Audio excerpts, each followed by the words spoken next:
রান্নার কাজে ব্যবহৃত গ্যাস সিলিন্ডার দিয়ে দেদারসে মোটরসাইকেল চালাচ্ছেন দুই ভাই। আর এই গ্যাসে তেলের মাইলেজের চেয়ে গাড়ি চলছে ৮০ কিলোমিটার বেশি। ৪ বছরের মেকানিক অভিজ্ঞতা কাজে লাগিয়ে তেলের লাইন অকেজো করে তারা বাইক চালাচ্ছেন গ্যাসে। তেলের ভোগান্তি থেকে মুক্তি পেতে তাদের এই উদ্ভাবন এখন আলোচনার তুঙ্গে।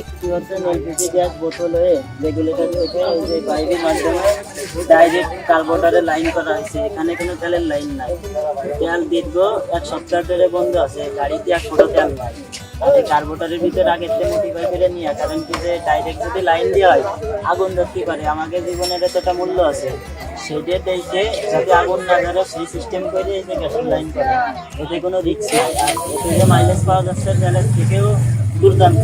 ভাই আমরা চলতি পথে হঠাৎ দেখলাম যে মোটর সাইকেলে সিলিন্ডার, তাই এই দেখে আসলে আমরা অবাক হয়ে গেছি। রাস্তায় মোটরসাইকেলের পেছনে আস্ত গ্যাস সিলিন্ডার বাধা দেখে প্রথমে অনেকেই ভাবেন হয়তো বাসাবাড়ির রান্নার কাজে নেওয়ার জন্য এটি বহন করা হচ্ছে, কিন্তু যখন জানতে পারেন এই সিলিন্ডারের গ্যাসে বাইকটি ছুটছে তখন বিস্ময়ের ঘোর কাটে না কারোরই। নড়াইলের লোহাগাড়া উপজেলার মোহাম্মদ জীবন শেখ ও সোহেল শেখ নিজেদের অভিজ্ঞতার আলোকেই কার্বোরেটর মডিফাই করে গ্যাস সিলিন্ডার থেকে পাইপের মাধ্যমে সংযোগ দিয়েছেন ইঞ্জিনে। তেলের লাইন সম্পূর্ণ অকার্যকর রেখে গত 10 দিন ধরে সফলভাবে বাইকটি চালাচ্ছেন তারা। গাড়ি তো চালাতে হবে, আমরা কাজের মানুষ, প্রত্যেক বাড়ি বাড়ি দেওয়া যাচ্ছে, কারো ফ্রিজ নষ্ট হচ্ছে, টিভি নষ্ট হচ্ছে, দেখতে যাচ্ছি, আইতে তো যাওয়া সম্ভব না। এর জন্যই গ্যাস ছিল দোকানে, গ্যাস দিয়ে এক্সপেরিমেন্ট করা হয়েছে, সাকসেস হয়েছে, এখন আমরা চালাচ্ছি 10 দিন যাবত।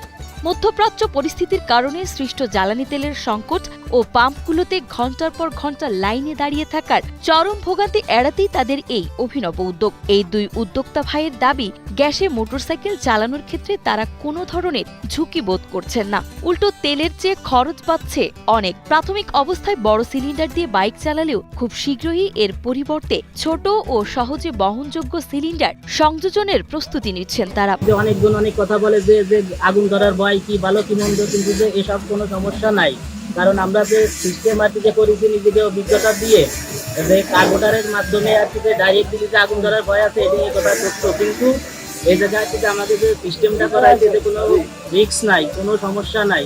বড় সিলিন্ডারে চলতে সুবিধা হচ্ছে, কারণ কি যে 2 জনের বেশি 3 জন হচ্ছে না। ওটা দিয়ে আপাতত চেক করা হচ্ছিল যে কাজ হচ্ছে কিনা, তা ওটাই সাকসেস পাইছি। এর জন্যই ছোট ট্যাঙ্কি করা হয়েছে, যেটাই গ্যাস সেটাই করবো, এটাতে ট্যাঙ্কি করবো। কার্যক্রম চালু রয়েছে, এতে গ্যাস ভরার লাইন চলতেছে।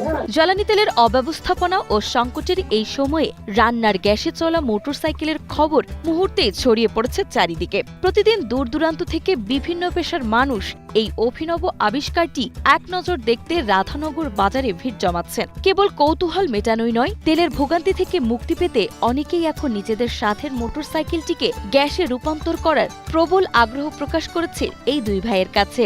ছোট ভাই জীবন যে গ্যাসের লাইনটা করতে তার মোটরসাইকেল, এটা আমরা উৎসাহী, এতে কোনো ভোগান্তি আমরা গেলেই গ্যাস পাচ্ছি।